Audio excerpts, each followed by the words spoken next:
പല റേപ്പ് വിക്ടിംസിന് നീതി കിട്ടുന്നില്ല. പിന്നെ ഇനീക്വാലിറ്റിയെ പറ്റി പറയുമ്പോൾ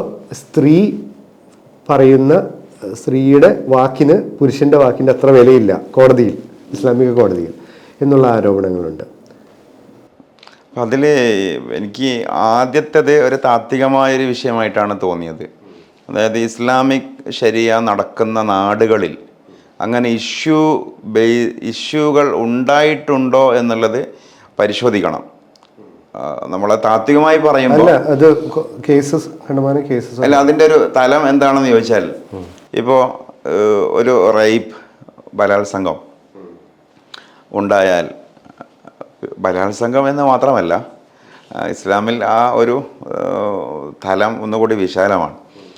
വ്യഭിചാരം എന്ന് പൊതുവായി നമുക്ക് പറയാം. അത് വ്യഭിചാരത്തിൻ്റെ വ്യത്യസ്തമായ മനോഭാവങ്ങൾ അനുസരിച്ച് കൊണ്ടാണല്ലോ മലയാളത്തിലെ നമ്മുടെ അർത്ഥങ്ങൾ മാറി മാറി വരുന്നത്.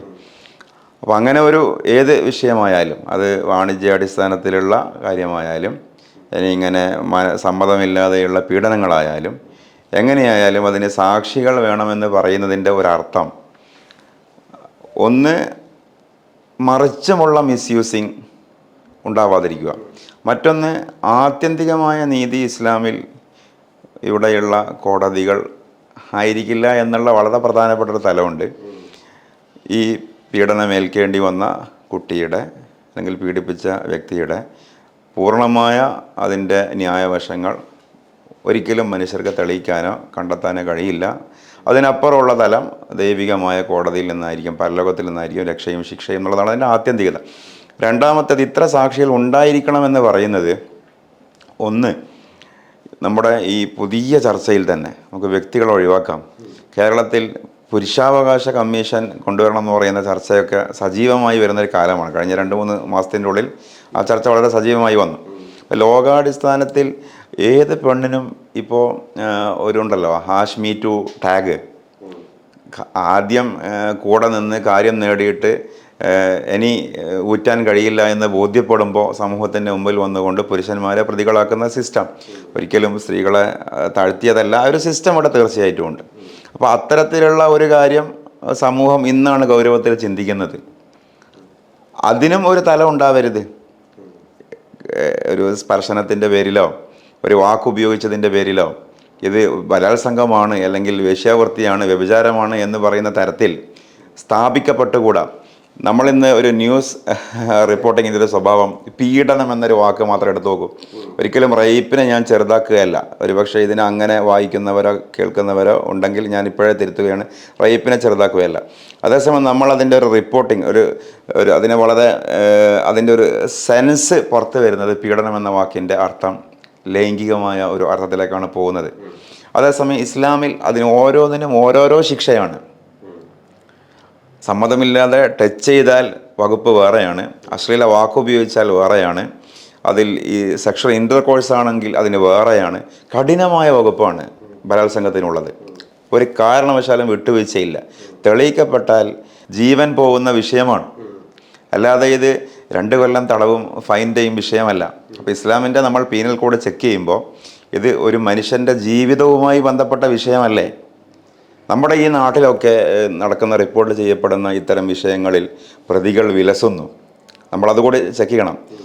ഈ 100 കണക്കിന് സ്ത്രീകളെ ബലാത്സംഗം ഉപയോഗിച്ച് രസിച്ച് സുഖിച്ച് ജീവിക്കുന്ന ഒരുപാട് സാമൂഹികമായ ഇൻഫ്ലുവൻസസ് നമ്മുടെ നാട്ടിലുണ്ട്. പോളിസി മേക്കേഴ്സ് ഉണ്ട്, രാഷ്ട്രീയ നേതൃത്വമുണ്ട്. അവരൊക്കെ ഇന്ന് എന്താണ് നിയമമാവേണ്ടത് എന്ന് അവരാണ് തീരുമാനിക്കുന്നത്. ഈ സിസ്റ്റം നടക്കുന്നൊരു ലോകത്ത് വെച്ചാണ് നമ്മൾ ഇസ്ലാമിലെ വിക്ടിംസിന്, റേപ്പിസ്റ്റിന് രക്ഷപ്പെടാൻ ഒരുപക്ഷെ പറ്റിയേക്കുന്നു, വിക്ടിംസ് അവർക്ക് അർഹതപ്പെട്ട നീതി കിട്ടുന്നില്ല എന്നുള്ള സൂക്ഷ്മമായൊരു തലം ചർച്ച ചെയ്യുന്നത്. ആ സൂക്ഷ്മമായൊരു സ്പേസ് അവിടെ ഉള്ളത് പുരുഷന്മാർക്കെതിരെ ആ നിയമം മിസ്യൂസ് ചെയ്യപ്പെടുന്ന സാഹചര്യം ഉണ്ടാവരുത്. ഒന്ന്. അതിനപ്പുറത്തേക്ക് മറ്റൊന്ന് എന്ന് പറയുന്നത് ഒരു ജീവനുമായി ബന്ധപ്പെട്ട വിഷയമാണ്. അതുകൊണ്ടാണ് സാക്ഷികൾ ഇത്രയും വേണമെന്ന് പറയുന്നത്. സാക്ഷികൾ വേണമെന്ന് മാത്രമല്ല, അവർ എങ്ങനെ കണ്ടിരിക്കണം എന്നുകൂടി ഇസ്ലാം പറയുന്നുണ്ട്. കേവലം ഒരു മുറിയിലേക്ക് പോകുന്നത് കണ്ടാലൊന്നും സാക്ഷ്യത്തിൽ കൂട്ടുകയില്ല. ആ കൃത്യം തന്നെ ദൃക്സാക്ഷ്യം വഹിക്കണമെന്നുള്ളതാണ്. അപ്പോൾ ഒരു നേരിയ ചാൻസ് ഉണ്ട്. അത് തെളിയിക്കപ്പെടാൻ പറ്റുന്നില്ലെങ്കിൽ ഈ വിക്ടിമിന് മാനസികമായി പ്രശ്നം ഉണ്ടാവുമല്ലോ. പക്ഷെ അവിടെ മറ്റൊരു തലം പറയുന്നു, അത് ഒരു പരീക്ഷണം എന്ന പോലെ ഏറ്റെടുക്കുകയും അതിന് മാക്സിമം മരണാനന്തരം ഇത് പ്രതിഫലമാവുകയും ആത്യന്തിക നീതി കിട്ടുകയും ചെയ്യും എന്നുള്ളത്. പക്ഷെ അങ്ങനെ ഒരു സംഭവം, ഒരു പെണ്ണ് എനിക്ക് നീതി കിട്ടിയില്ല ഇസ്ലാമിക സിസ്റ്റത്തിൽ, എൻ്റെ വിക്ടിം ഇപ്പോഴും സമൂഹത്തിൽ ശിക്ഷ കിട്ടാതെ ജീവിക്കുന്നു, ഞാൻ ഇര ഇപ്പോഴും നീതി കിട്ടാതെ നരകിക്കുന്നു എന്ന് പറഞ്ഞൊരു ഇഷ്യൂ ഇസ്ലാമിക സിസ്റ്റത്തിൽ ചരിത്രത്തിലുണ്ടായിട്ടില്ല തീർച്ചയായിട്ടും. അതേസമയം ആധുനിക ഇസ്ലാമിക് സ്റ്റേറ്റുകളിലെങ്കിലും ഉണ്ടോ എന്നുള്ളത് അത് പരിശോധിക്കേണ്ടതാണ്. സാഫിയ ഹുസൈനി, നൈജീരിയ, 2002. നൈജീരിയ അല്ല പാകിസ്ഥാൻ അല്ല, ആ ചാർട്ട് അല്ല, നിങ്ങളത് വായിക്കണ്ട, ചാർട്ട് നിങ്ങൾ വായിക്കണ്ട. അതേസമയം ഈ രാജ്യങ്ങളെ മുഴുവനും ഒരു ഇസ്ലാമിക സിസ്റ്റമായിട്ട് സാർ അംഗീകരിക്കുന്നുണ്ടോ? ഇസ്ലാമിക സിസ്റ്റമായിട്ട് ഇപ്പോൾ നമുക്ക് സൗദി അറേബ്യനെ പോലും അംഗീകരിക്കാൻ കഴിയില്ല. അതാണ് ഞാൻ പറയുന്നത്. ഒരു ഇസ്ലാമിന്റെ ഒരു ഐഡിയൽ ഫ്രെയിമിൽ അങ്ങനെ ഒരു സംഭവം ഉണ്ടെങ്കിൽ മാത്രമേ നമുക്കതിന് മറുപടി പറയാൻ ബാധ്യതയുള്ളൂ. അല്ലെങ്കിൽ ഇപ്പോൾ പാകിസ്ഥാൻ്റെ നൈജീരിയ, സുഡാൻ, നൈജീരിയ. ഞാനൊരു ജസ്റ്റ് ഒരു കാര്യം പറയട്ടെ. ഇന്നലെയോ മെനയാന്നോന്ന് എനിക്കറിയില്ല, ന്യൂസിൽ വായിച്ചത് ഈദുൽ ഫിത്തറിനോടനുബന്ധിച്ചുകൊണ്ട് 3 ലക്ഷം സൗദി പൗരന്മാർ ബഹ്റൈനിലേക്ക് പോയി. വിശദീകരിക്കണ്ടല്ലോ എന്തിനാണ് അവർ ബഹ്റൈനിൽ പോയത് എന്നുള്ളത് ലോകത്തിനറിയാം. അപ്പൊ അങ്ങനെയുള്ള ഒരു സിസ്റ്റമാണ് നിലവിലുള്ളത്. ആ ഒരു ഫ്രെയിമിൽ വെച്ചുകൊണ്ട് നമുക്കൊരിക്കലും ഇസ്ലാമിക ശരീഅത്തിനെ അവരിലേക്ക് ചേർത്തിട്ട് വിശകലനം ചെയ്യാൻ പറ്റില്ല എന്നുള്ളതാണ് എൻ്റെ ഒരു അഭിപ്രായം. എന്നാലും ആരോപണം ഉന്നയിക്കാം, സംശയിക്കാം. എനിക്ക് മനസ്സിലായ ഒരു കാര്യം, ഇന്ത്യയിൽ ഇപ്പം നമ്മൾ ഇന്ത്യയിലെ കോണ്ടെക്സ്റ്റിലും പ്രത്യേകിച്ച് കേരളത്തിലൊരു കോണ്ടെക്സ്റ്റിലുമാണ് നമ്മൾ സംസാരിക്കുന്നത്. ഈ മറ്റു രാജ്യങ്ങളിൽ നിന്ന് നടക്കുന്നു എന്ന് നമ്മൾ അധികം ആകുലപ്പെടേണ്ട കാര്യമില്ല. പക്ഷെ നമുക്കൊരു ഇപ്പോൾ ഈ വിശ്വപൗരൻ, ഗ്ലോബൽ സിറ്റിസൺ കാലാന്നല്ല എനിക്ക് തോന്നുന്നത്. ഇസ്ലാമിന്റെ ഒരു കാഴ്ചപ്പാട്, ഞാൻ അതിന്റെ ഇടയിൽ കയറുന്നില്ല, കംപ്ലീറ്റ് ചെയ്തോളാം. അല്ല, ഇസ്ലാമിന്റെ ഒരു കാഴ്ചപ്പാടില്ലേ, അത് പൊതുവെ സമൂഹം ചർച്ച ചെയ്യാത്തൊരു കാര്യമാണ്. ഈ മനുഷ്യർക്ക് തന്നെ ഒരു പരിധിക്കപ്പുറമൊന്നും പ്രസക്തിയില്ല. ഒരിക്കലും അത് ഇവിടെ ചർച്ചയിൽ കേരളത്തിലെ ഇസ്ലാം വിമർശകരൊന്നും ഉന്നയിക്കാത്തൊരു കാര്യമാണ്, അത് മനസ്സിലാക്കാത്ത കാര്യമാണ്.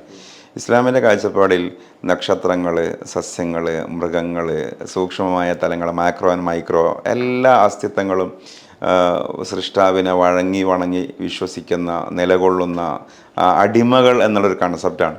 അപ്പോൾ മനുഷ്യരെ പ്രകൃതിയുമായി അണക്കുന്ന, പ്രപഞ്ചവുമായി അണക്കുന്ന ഒരു ഫിലോസഫിയാണ് ഇസ്ലാം മുന്നോട്ട് വെക്കുന്നത്. നിങ്ങളും പ്രാർത്ഥിക്കുന്നു, നക്ഷത്രങ്ങളും പ്രാർത്ഥിക്കുന്നു, നിങ്ങളും സാഷ്ടാംഗം ചെയ്യുന്നു, മരങ്ങളും സാഷ്ടാംഗം ചെയ്യുന്നു. അപ്പോൾ മനുഷ്യർ എന്ന് പറയുന്നത് ബുദ്ധിയുള്ള സവിശേഷ ജീവികളാണ്. പ്രത്യേകം മനുഷ്യരുടെ ഒരു പ്രതിനിധിയാണ്, പ്രപഞ്ചത്തിൻ്റെ തന്നെ നേതാവ് എന്നുള്ളതാണ് ഇസ്ലാമിൻ്റെ വിശ്വാസം. പ്രവാചകർ മനുഷ്യർക്ക് പ്രസക്തി ഇല്ല എന്നുള്ളതല്ല.